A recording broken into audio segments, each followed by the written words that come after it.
உடல் மண்ணுக்கு, உயிர் தமிழுக்கு என்று உறக்கச் சொன்னவர் இந்த உலகிற்கு. தமிழ் தேசியன மக்களுக்கென்று தனித்த பெரும் தேசம் வேண்டுமென்ற பெருங்கனவு கண்ட பெருமகன். சாதி மதங்களால் பிளந்து பிரிந்து கிடந்த தமிழின மக்களை நாம் தமிழர் என்ற இன அடையாளத்திற்குள் திரட்டி மாபெரும் அரசியல் பெரும்படை கட்டியவர். நாட்டு நடப்பை, உலகச் செய்திகளை பாட்டாளி பாமரனும் அறிந்து கொள்ள வேண்டுமென்று தினத்தந்தி என்ற நாளேட்டினை தொடங்கி நடத்தியவர்.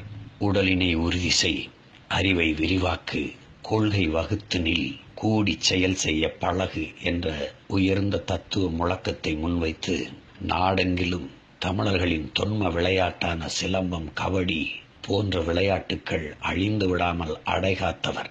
நாம் தமிழர் கட்சியினுடைய நிறுவன தலைவர் ஐயா சீபா ஆதித்தனார் அவர்களினுடைய நினைவு நாள் இன்று.